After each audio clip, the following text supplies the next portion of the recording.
সাকিব খান যদি হচ্ছে পুরুষ সুপারস্টার হয়, বুবলি কিন্তু প্রমাণ করে ফেলছে বুবলি মহিলা সুপারস্টার। সো দ্যাট এই মহিলা সুপারস্টার বা নারী সুপারস্টার যাই বলেন না কেন, তাকে নিয়ে কিন্তু সে রিভেঞ্জ নিয়ে আসতে পারে। ওনার চ্যালেঞ্জ হচ্ছে দামাল। পরান 1 সুপারহিট হওয়ার পরে উনি পরান 2 বানাইছে, সুপারহিট হয়েছে। তার পরিপ্রেক্ষিতে হচ্ছে কিন্তু উনি যখন দামাল বানাইলো পরানের হিরো, তারপরে হচ্ছে গিয়ে আপনার শরীফুল রাজ, ওইটা সুপার ফ্লপ। ওইটা নিয়ে সাংবাদিকরা কথা বলে, অনেক সাংবাদিক উনি যাকে পারছেন থ্রেড দিচ্ছেন নাকি শুনছি, শোনা কথা।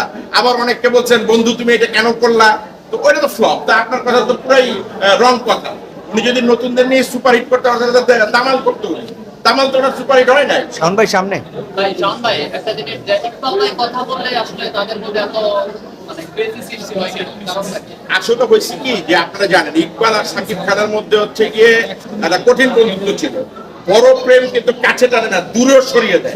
সো দ্যাট ইকবাল আর ধরেন হচ্ছে গিয়ে সাকিব খানের একটা বন্ধুত্বের সুযোগ নিয়ে দেখবেন যে কিছু মানুষ কাদা ছোড়াছড়ি করে। সো দ্যাট এই সুযোগটাই ধরেন অন্যরা নেয়। ইকবাল ভাইকে ভয় পাওয়ার কারণটা কি? আসলে ইকবালকে ভয় পাওয়ার কোনো কারণ নেই, কিন্তু অ্যাজ এ নির্মাতা হিসেবে বা প্রযোজক হিসেবে ইকবালকে হয়তো ভয় পাওয়ার কারণ আছে। কারণ আপনারা দেখবেন যে ইকবাল এর আগে কিন্তু ঈদে যখন ছবি নিয়ে আসলো অনন্ত জলিলকে নিয়ে, চরম একটা হাইপে উঠলো যে ছবি দেখতে যেতে হবে। অনন্ত জলিলের 10 কোটি টাকার ছবি, সেই সময় সাকিবের একটা ছবি রিলিজ হলো। পাবলিক সেই সময় একটা হাইপ তোলার কারণে দেখেছে, সুযোগ পেয়েছে। আগে তো দর্শক আনতে হবে বলে। ইকবাল কিন্তু দেখবেন ছবি যাই হোক প্রত্যেকদিনই কিন্তু ছবি আনে। এই যে ঈদের রিভেঞ্জ নিয়ে আসছে, কাকে নিয়ে আসছে? সাকিব খানের সহধর্মিনী বুবলিকে নিয়ে। এবং বুবলি কিন্তু বর্তমান সময়ে মহিলা সুপারস্টার। আমি আজকে একটা টাইটেল দিয়ে দিলাম।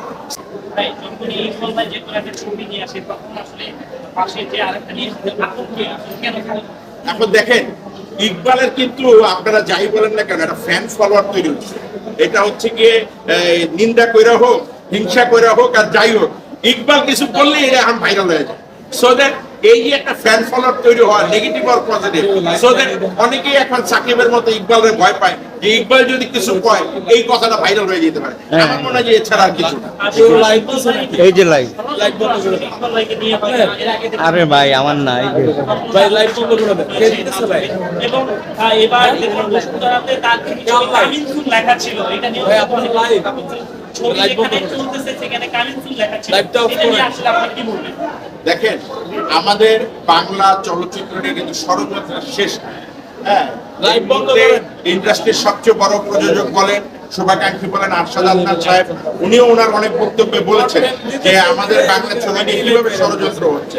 তো সো দ্যাট আপনার প্রশ্নের উত্তরটা হচ্ছে আমি এখানে ষড়যন্ত্রের গন্ধ দেখি এবং ষড়যন্ত্র দেখি। ভাই আমার একটা প্রশ্ন, যে ভাই লাইভটা কাটছেন? শাওন ভাই, আমার একটা প্রশ্ন, গতকাল এর আগের দিন ইকবাল ভাই ভাই, লাইভে একটা video আসলো, footage নেই। টাকা পয়সা অনেক কিছু দিয়েছে। যা পায় আসলে এটা কতটা যুক্তিসঙ্গত বলে আপনি মনে করেন? এখন দেখেন আমাদের ছবি যখন রিলিজ হয় তখন কিন্তু নানা রকম কন্ট্রোভার্সি তৈরি হয়। যেমন একটা সময় যখন সুরঙ্গ রিলিজ হয়েছিল তখন অনেকেই বলছে রায়হান রাফি নায়িকার ব্যাগ নিয়ে ঘুরাফেরা। সেই নায়িকার নাম তো নিশ্চয়ই আপনারা জানেন। তমা মির্জার ব্যাগ নিয়ে নাকি ঘুরে করছে, এই কথা বলা বলি হয়েছে।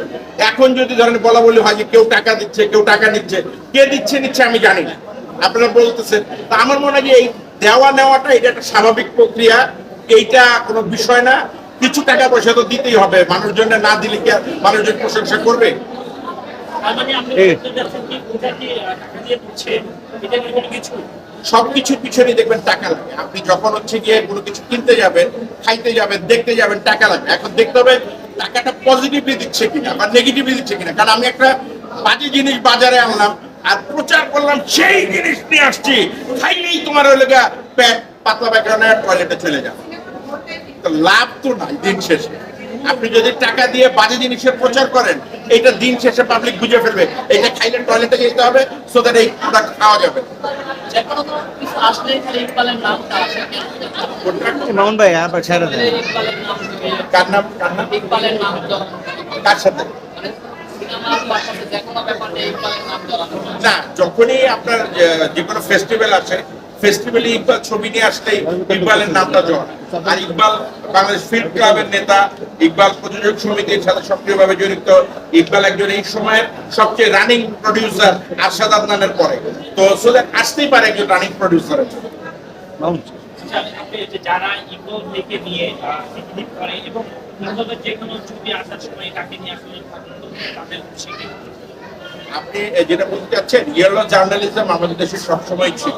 তো যারা ধরেন আপনি যেটা বলতে চাচ্ছেন যে টাকা খেয়ে ইকবালের বিরুদ্ধে নিউজ করে বা যার বিরুদ্ধেই নিউজ করে, এটা যে কারো বিরুদ্ধেই করতে পারে। ইয়েলো জার্নালিজম যুগে যুগে ছিল, আমি মনে করি ভবিষ্যতে থাকবে আমার মৃত্যুর পরে।